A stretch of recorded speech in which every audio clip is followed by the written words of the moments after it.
Аймгийн улсын бүртгэлийн хилцэн эд хөрөнгө хуулийн этгээдийн улсын бүртгэгч Жанжив Доржийн үлзий жаргал энэ байгууллагатаа 15 дахь жилдээ ажиллаж байна. Төрийн үйлчилгээний байгууллагт ажилладаг түүний хувьд гэр бүлдээ зарцуулах цаг бага байдаг гэж байлаа.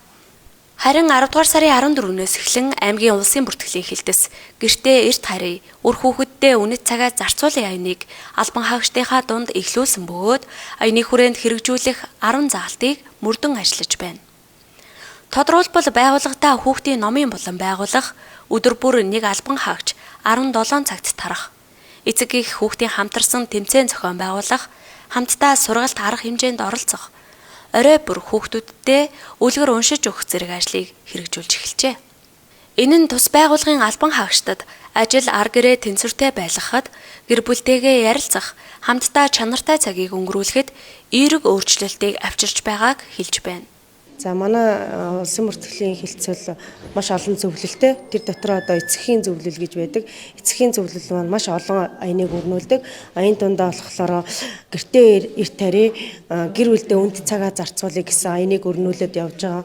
За тэгээ энэ хугацаанд болохоор манайх албан хаагчдаа нэг цагийн одоо хөнгөлөлттэй чөлөө олгож ингээд олгосноор яах вэ гэхээр одоо эрт тарьж хүүхдтэйгээ хичээлийг хийлгэх ч юм уу, хүүхдэд цэцэрлэг сургуулиас нь хоолоо хийх гээд маш ийм олон үр бүтээмжтэй юмуд гарч ирсэн байгаа.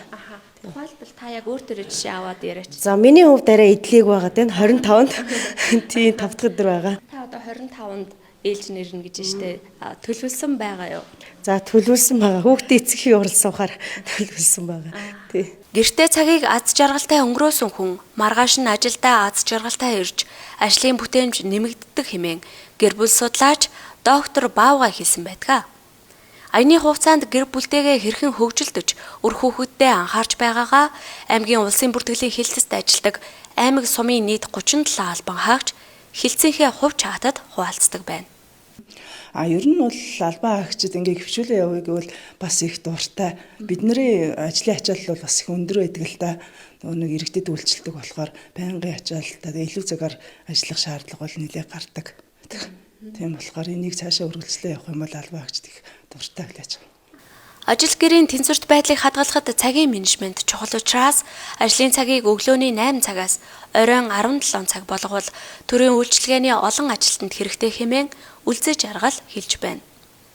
Төв суран газар чи өглөө 8-аас юм орой 5-аас харж байгаа шүү дээ. Энийг үргэлжлүүлээд манай Арангаан аймаг ч гэсэн бас өглөө 8-аас ажилдаа ирээд орой 5-аас тарах юм жишээний байлгаж болох гэж миний хувьд бодож байгаа тийм. Ерөнхийдөө бид нар чинь нөгөө өглөө эрт ажилдаа ирчих юм бол өдөөс 5 цагаас гэр бүлдээ тий цаг зав гаргана гэж ямар чухал хэлээ дээ. Тэр тусмаа үйлчилгээний байгууллагын ажилчид бид нар чинь тий цаг наргуул ажиллаж байдаг учраас энийг бол цаашдаа үргэлжлүүлэл бас маш зөв л гэж бодож байна миний хувьд тий. Нийгмийн бүхий л орчинд хүүхдийн аюулгүй байдлыг хангах, хүүхдийг эрсдэл дүртгөөс урьдчилан сэргийлэх, хамгаалахад асран хамгаалагчид, байгууллага, аж ахуйн нэгжийн хуулиар хүлээсэн үүрэг байдаг. Архангай аймгийн хүүхэд гэр бүл хөгжил хамгааллын газраас санаачилсан гэртээ эрт харийн аяныг байгууллагадаа удирдамж болгон бүтээлчээр хэрэгжүүлж байгаа аймгийн улсын бүртгэлийн газраас төрийн болон хувийн хвшлийн бүхий л байгууллагууд сэтэл авч хэрэгжүүлэхийг уриалж байна.